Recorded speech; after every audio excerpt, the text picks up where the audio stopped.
Her expertise extends far beyond the realms of academia and consultancy. She's a storyteller delving into the realm of creative content development and captivating readers with her words. Her wanderlust has taken her to various corners of the globe, igniting her love for travel and deepening her connection with nature. Through her platform Sacred Footsteps, she creates a safe space for professionals to embark on a transformative journey of self growth and inner exploration. Talk about a power packed resume. So, ladies and gentlemen, get ready to be inspired, captivated, and enlightened as we delve into the depths of the human spirit with the extraordinary Rachana Kulshrestha. Hello, Nidhi. Welcome to ITV Gold Studio. Thank you. Pleasure having you. Same here. Rachana, you have an impressive array of skills and experiences ranging from being an emotional wellness coach to a shamanic healer. I hope I'm pronouncing it right, first of all. Absolutely. Okay. Yeah. How do you integrate these diverse disciplines into your work, and how does it contribute to the holistic well-being of individuals? I would say that it's like a part of life. So every healing modality or all these so-called spiritual practices, they're basically part of life, and we consider that every being, every human being is actually a spiritual being. So everyone is capable of, tapping into their own intuition and everything. It's that very gut feeling that we get about something, to do or not to do something. It's about getting deeper into it. So part of life, over a period of time, it became a lifestyle. So like how we talk about Sanatan Dharma or anything, or any native Indian practice, which is just the routine, and you find your awakening in the routine, in the very mundane. So I don't think it's very difficult to integrate. It's all about being in the present. So all the time that you are a spiritual being and you just be. So you talked about the gut feeling. Yeah. Is your gut feeling or instinct always right? If you believe. If you believe. It's all about believing. Once you work on your self-doubt, it turns out to be the self-belief. It's the two sides of the same coin, right? So once we overcome our own fears, our own insecurities, our own doubts of various kinds, perceptions, and then we figure out when the clouds they kind of go away, and you see the path, you see the next step, you're on the right path, right? It's about tapping into your inner being. I read or I heard somewhere like there are two wolves inside your mind. There is a good wolf and there is a bad wolf. It depends which one you're feeding. Yeah. So when your instinct tells you something, how do you know it's the good wolf talking to you or the bad one? For me personally, Nidhi, the navigator inside is it harming anybody around me, including myself? So sometimes, out of doing good to others, we sabotage ourselves. So that detector has to be there inside. So I believe in this very term, which were few of my mentors taught me, which is called your inner guru. Okay. So you talk to yourself and you figure out that you have choices to make, right? Either it is a bad wolf or a good wolf. They all offer you different choices. Right. And what are the possible outcomes and what are the consequences? And if you're ready to take the responsibility of the consequence, then you're good to go. Okay. With your extensive background in organization development and people development programs, what unique strategies have you implemented to drive growth and team development? Can you share a specific example where you witnessed remarkable transformation within an organization? Yeah, at the organization, actually the organization turned out to be a school for me, where I got this huge platform to not just apply practice, but also to learn from people. So I was working with a non-profit back in India. This was again 10 years back. And I think the very fabric of the organization at that point in time was mutual trust. And this quest to be happy come what may. and they derived their energies from one common purpose, which was nation building and building the youth. Okay. So, you know, I personally figured that you believe into something so much, and the larger good that you are going to, you know, produce at the end of the day, the larger impact, that's what drives you the most. And when you focus on something which is so holistic for everybody else, then you know that, you know, everything it's like that Bryan Adams song, everything I do it for you. Oh, yeah. So you do it for yourself and you do it for people around. So in that particular organization, when I was interviewed by the CEO, and beautifully they arranged for my visits to the field, they arranged for my meetings with their existing employee from the very last unit to the CEO. I had to like meet this entire range of hierarchy and people. The one final question I had to ask Aditya was, how did you do it? And he's like, we all work together for happiness and common purpose. And while doing that, he asked me just to do one thing, that, you know, ensure that my people, when they grow, and when we also grow in numbers, the same values are carried forward. The same happiness is carried forward. So one, it was space for innovation, to be yourself. Two, they were very out of the box, because none of the corporates gave me that kind of treatment. I was already a part of the organization even before being selected. And from the office boy to the CEO, they had the same language at that point in time. I don't know, it's been a long time I'm out of the organization, but yeah, that was something beautiful to see. And that, you know, that gives you enough courage and support to do something with people, to talk to them, give them safe space to open their hearts. True. So I think when you value people as much as you value the process, as much as you value the value system itself, I think everything comes together, all the components, you know, come together and you grow together. So that's what I think. I'm still having goosebumps, but that's the space I loved working with them. Wonderful. Yeah. As a passionate traveler and nature lover, how has your connection with the natural world influenced your approach to personal growth and self-discovery? Are there any particular moments in nature that have deeply impacted you and shaped your perspective? Well, initially You were in the mountains. I want to hear that story. Yeah, actually that stint in the mountains changed my whole life as an adult. But let me take you back to my initial years, like when I was just 4-5 years to 8-year-old. You remember that? Oh yeah, I have. आप क्या खाती हैं? Normal food. It's just I keep tapping into memories like quite often. Is it scary? People do say that I live in nostalgia, but that keeps me going. You know, you draw energy from your positive energy from your past. So I remember we had this very small government cottage where my father was posted in Rajasthan. It's the down south district of Rajasthan called Banswara, and it is a lot of water. Rajasthan and a lot of water. So there is this river called Mahi, and we were on the project site. This cottage had a lot of land around. So we had lots and lots of various trees, from mangoes to lemon, papaya, jamun and imli and whatnot. Wow. And I always found myself, you know, just roaming, wandering around the kitchen garden. I would never come back. I would find my happiness with even the small ants. Would observe them, you know, making their nest and everything. And I had many encounters with snakes. All of us, like from the entire family.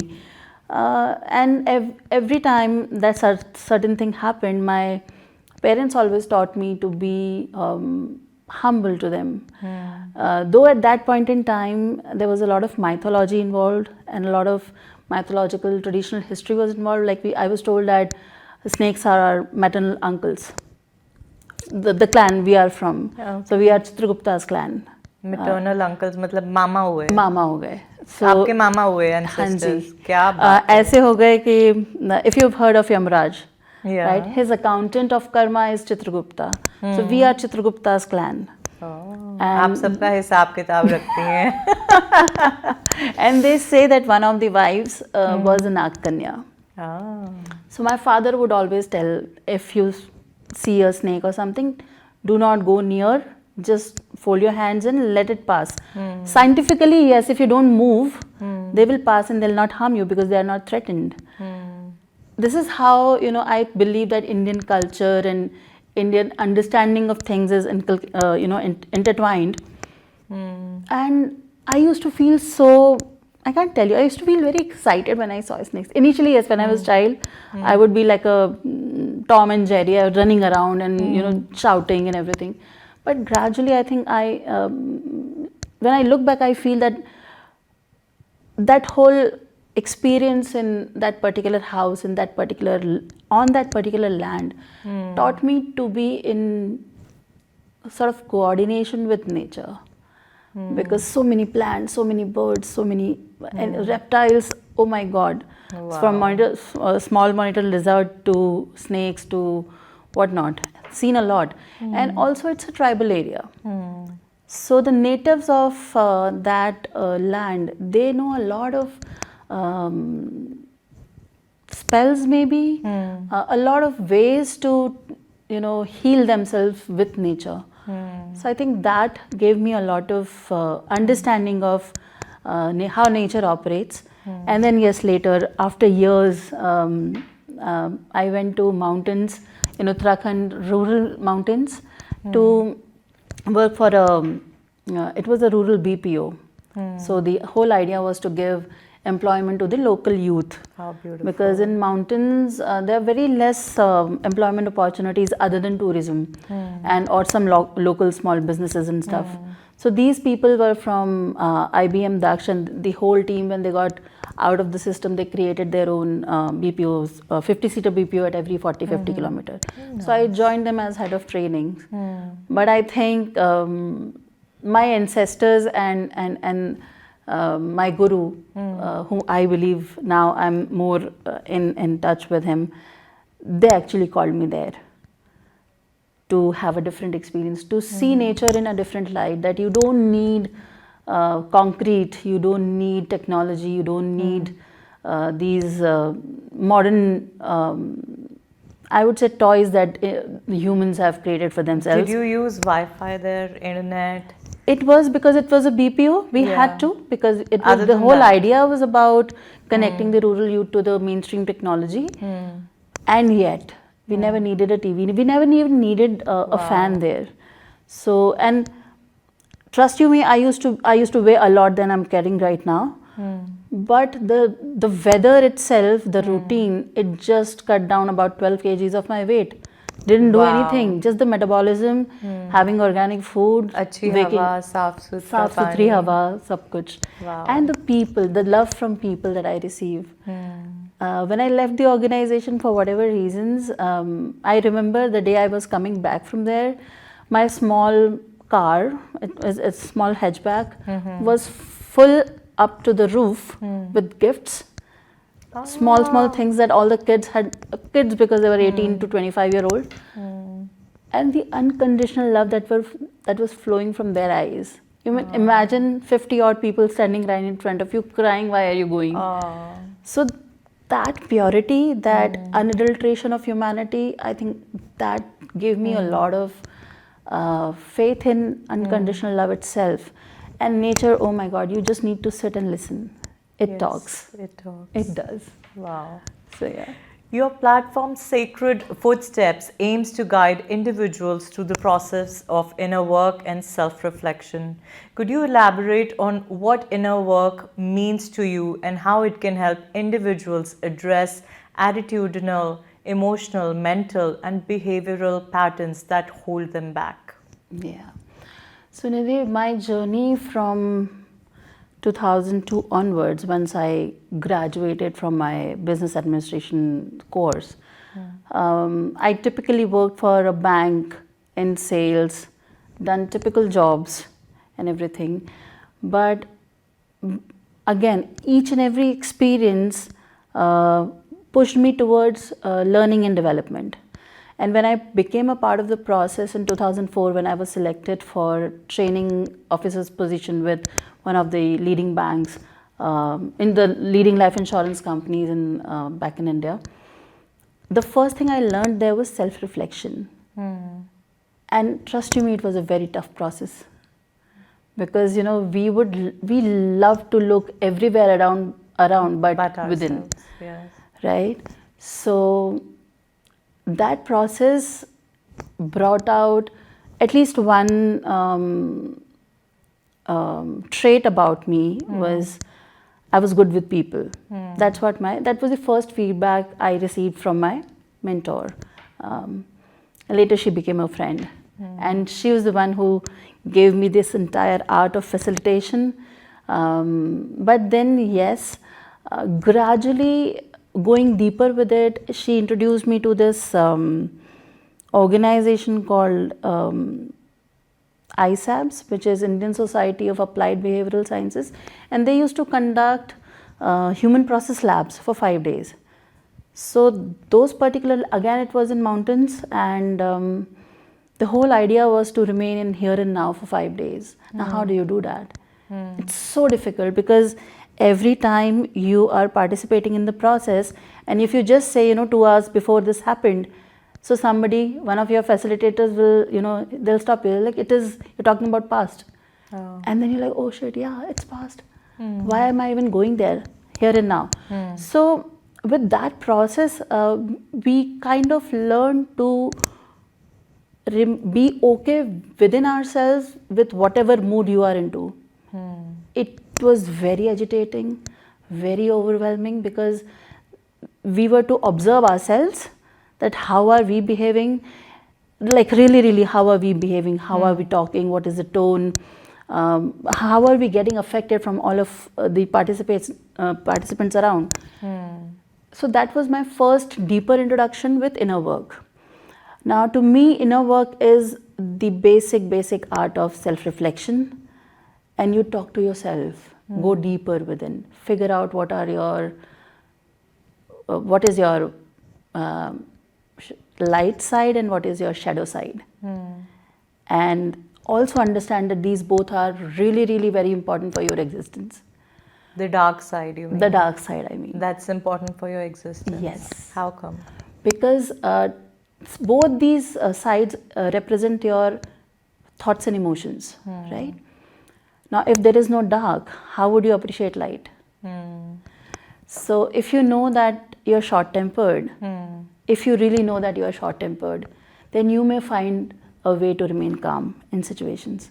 If you don't know you're short-tempered, then you remain in denial. And you feel that, it's just who I am. You never work on yourself, right? So every single emotion is actually every single negative emotion is actually a protector. Oh. Yeah. And in last few years, I learned that when we talk about, and especially I'm talking anger, because anger is perceived in so many different ways, right? One perception that came out of my journey was anger is Shiva himself. So why judge? Why not channelize and figure something out of it? Beautiful. That's a beautiful thought. So I want to be a very angry person. But then also, life, if you really observe life, it gives you a lot of insights, a lot of positive thoughts. And when you learn to appreciate yourself, so one, the self-sabotage, and one is self-appreciation, extreme of both is negative. It does not work. It makes you dysfunctional in some or the other way. So if I know that I have demons, I will eventually figure out a way to keep them in control. मतलब झाड़ फूक करके भगाना नहीं है उन्हें, उनके साथ रहना है. जी बिल्कुल. Wow. So like for an example, anger is also an outcome of deep grief. And we are not allowed to acknowledge grief easily, especially in our community. We are taught to be strong. We are taught to be, don't cry. Even if you are a woman and you are in difficult times, don't cry, because tears are, they are signs of weakness, but no, they are actually your strength. Allow them to flow and you'll feel the release. So once you see everything that is happening within you and around you in a different light, the shift in perspective comes, and you know that it was necessary for your own growth, for your own moving forward. Because the ways of the universe, as somebody recently told me, is always forward and upward. And within my mind, it is always ever expanding. So if we have to align ourselves with the universe, which is the core itself, it works out well. Great. How has shamanism influenced your understanding of personal growth, and how do you incorporate its principles into your work as an inner work facilitator? So shamanism happened to come in my life 4-5 years back. It actually was present long before, but two of my friends and mentors, Paul and Neelam, Paul was from US, they brought the whole learning of Huna tradition into our lives. Where is it from? Talk about It's from origin. Native American Indians, Okay. from I think Midwest. Paul was from Idaho, and I think around somewhere there only the tribes were there. But so shamanism, as he would always say, that it's a way of life. You just align yourself with the natural ways of the universe, and when we say universe, it includes our very individual being as well, because we are just the replica of it. So when you align yourself with the universe, you appreciate the existence of each and every being. So we call all the four legs, the winged one, this crawling one, our brothers and sisters. Oh. And shamanism essentially believe that everything, living or non-living, has a spirit. Non-living ki bhi spirit hai. Yeah, even non-tangible. So a relationship maybe, that also has a spirit. And shaman is a person who can tap into the spirits and connect the two worlds and bring in messages. You mean people who are dead? Who have crossed over, yeah, who have transitioned. So there are several rituals, but it is the best part about shamanism is it's just very, very simple. It's just life itself to me. So How do you practice it, like for a layman, like for simple a layman, principles? simple principle, I would say, first and foremost thing is just be who you are. Just accept who you are. First of all, self-acceptance, and that is again maybe a second or third stage. Once you begin to know yourself, then you figure out who you are, how you operate, and sometimes it so happens that you don't like your original side, because you've been living as per people's choices, as per their needs in different roles. But then also to know that a human being is not just one singular entity. We are supposed to have different roles with different people, and then there is a role to the Mother Earth. So shamanism essentially work with the ways of the very earth. And as one of my mentors, she said that, if we talk about ancestors, earth is our first and a primary ancestor. We all come out of her.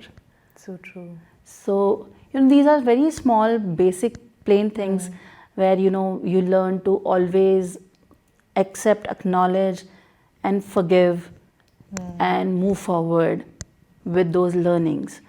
And I think for me personally, the most important principle that I worked with is sit with your thoughts and emotions. Do not run away from them. Allow them to process and get released. So I'm not talking very traditional shamanism here. I'm talking it's more about being mindful of what you do all the time, but also connect with the very soul of nature and understand that you yourself is a part of nature. You yourself are the nature. So you need to take care of yourself as much you need to take care of your surroundings. So you declutter physically, you declutter emotionally, you declutter mentally, clean and grow, clean and grow, clean and grow. So that's something I believe is the key to me, to my practice of it. And so there are journeys, like people do readings or they do healing sessions and everything. We call it shamanic journeys, where there are 3 different levels of worldly existence. One is what we are right now into. Then there is a parallel reality. So you tap into the parallel reality and try to see what is beyond whatever is appearing, what's beyond that. And you try to figure out. So you also tap into the energies, you learn to catch those vibes and tell how things are working for you, and also understand first. So yeah, in a nutshell, it's about being present with your spiritual eye on all the time. It's not that from 9 to 9 I'm this and then 9 to 9 I'm something else. It's not that. So you are in that, under that head throughout your routine. How interesting. You are also clairvoyant and you do tarot readings also. How mysterious is this world? Mysterious is a small word, I would say, because what I believe it's magical. And especially when you put your fears aside, it does appear magical. Because initially, because of all these movies and series that horror shows and everything, we see spirits in a very different light, right? As a layman, you tend to get fearful of the presence, any other existence. But with spiritual practices and shamanism, I learned that they're as normal as you and I are. Oh. And they're always either seeking help or offering help or assistance. So in shamanism, we do this ritual called psychopomp, where people who cross over, so if you've heard of purgatories, like we do not always just directly go back to the light, we have stages, sort of. So sometimes people get stuck between this world and that world, and because the soul is still figuring out what to do, how to move next, or maybe sometimes there are no guidance available. So a psychopomp, when guided and when called for, taps into the soul, or kind of interacts with the soul and helps the soul to cross over. So that's one part of the healing. And then also holistically helps the family, the left behind, to come to terms to this soul movement. So they learn to let go. Yeah, sometimes they get answers or messages or whatever. But essentially it is about helping them move forward, the living ones and the spirit ones, onto their own journeys. So yeah. So do spirits connect with you on their own? They do. How was your first experience, or something which really First scared experience, Nidhi, it was scary. I at that point was not well trained, and it happened in a dream. And I had just experienced my first past life regression with somebody without having a deeper understanding of it. So for something I had asked for help, and I figured out one of my past lives. So probably one of my own portals were open at that point in time when I slept. I dreamt of a underground round room, hall kind of, and there was this one 16, 17-year-old girl, disfigured, and the knowingness came that she was burned and buried alive. Oh my God. And for some reason I was scared, and I was like, I'm not supposed to be here, I'm going back. So in the dream, I'm having another dream, and I came back and I saw myself in the very same position in my own bed, and I felt that the girl came and a hand, wrapped around my waist. And I was like trying to pull her away that what, I'm not harming you, I'm not saying anything, why are you after me? So I just tried to remove her hand and which felt cold. And so she went away, didn't say anything. And I woke up with a lot of sweat and everything. And I spoke to one of my friends she's from US and she's very elderly. She's a Reiki healer. And I asked, I need to understand this dream, what it was. So she just, first of all, you don't need to be scared, because probably she was asking for help.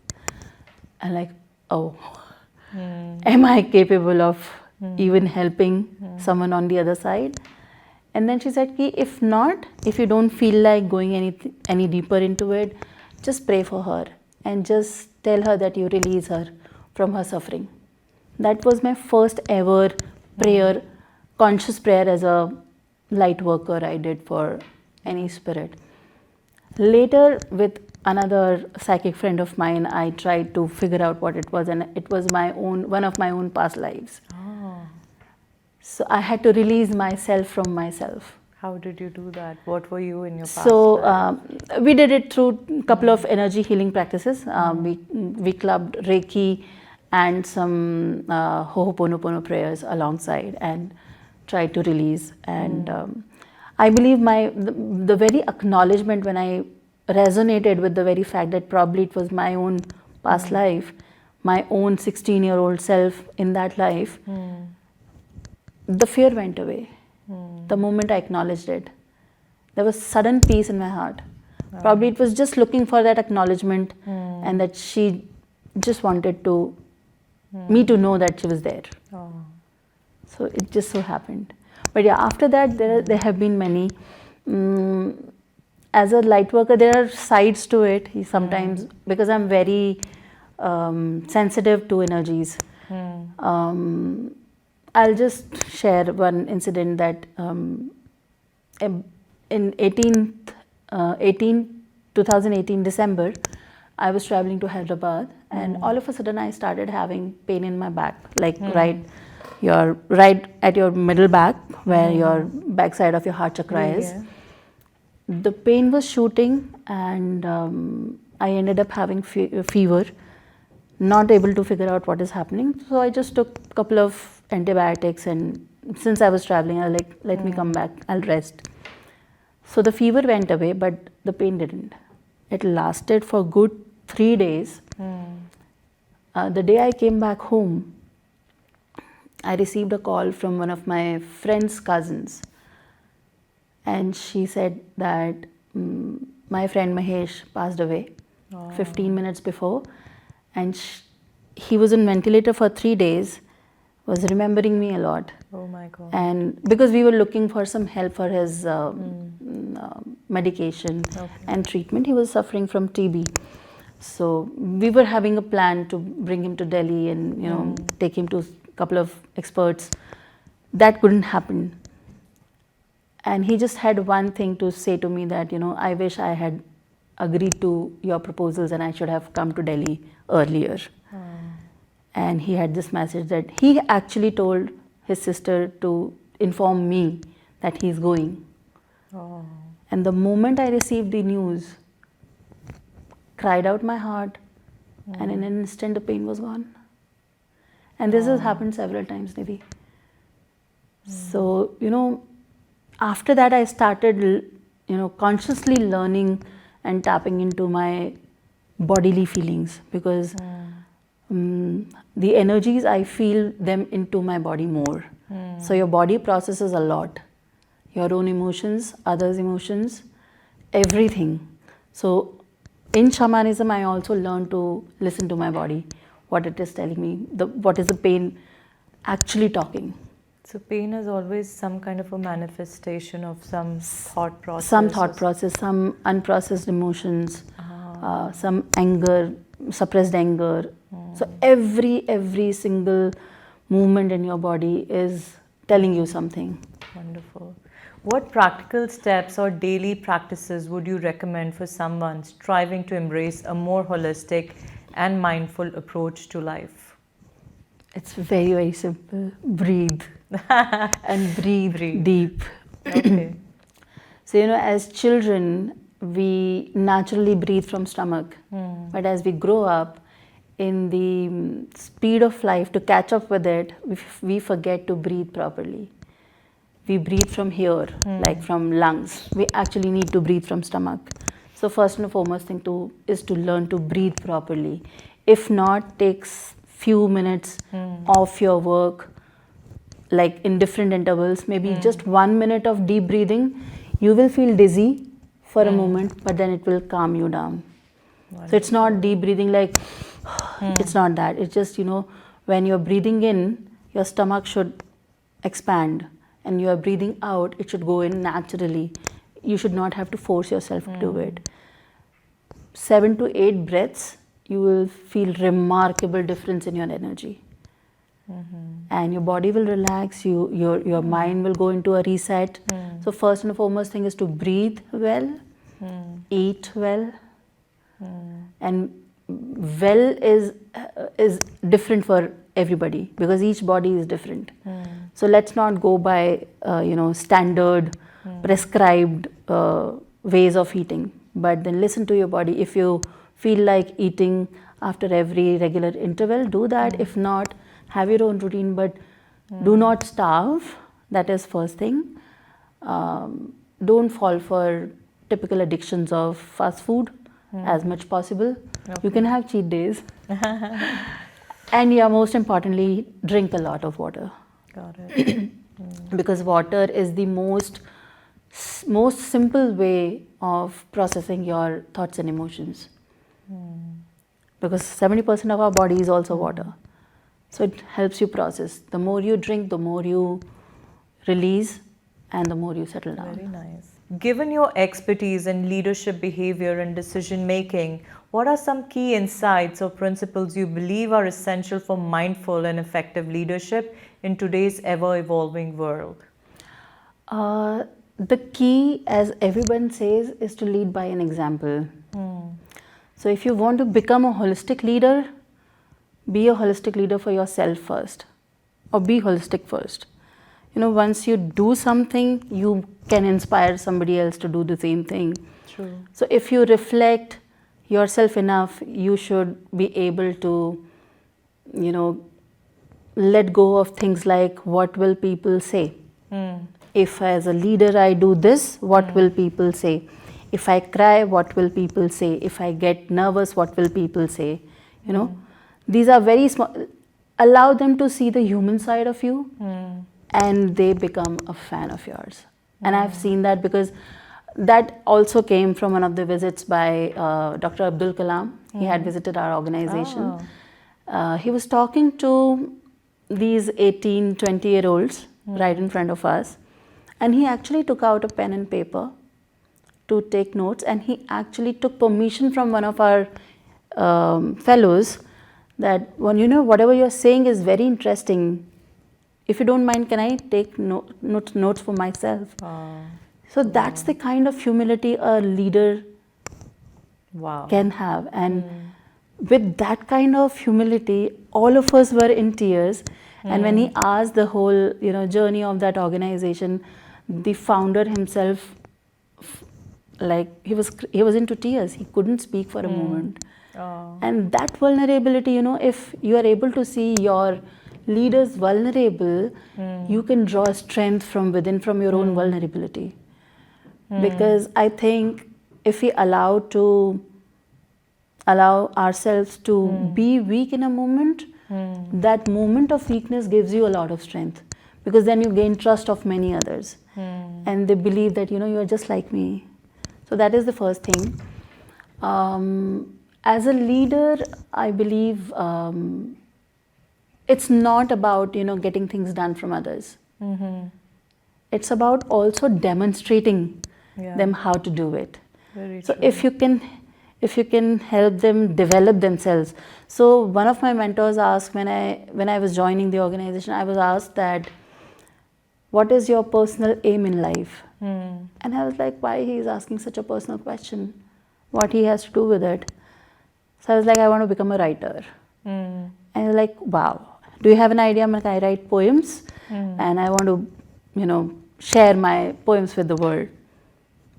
And then he took a moment, he's like, okay, then your yearly review will include this personal goal of yours.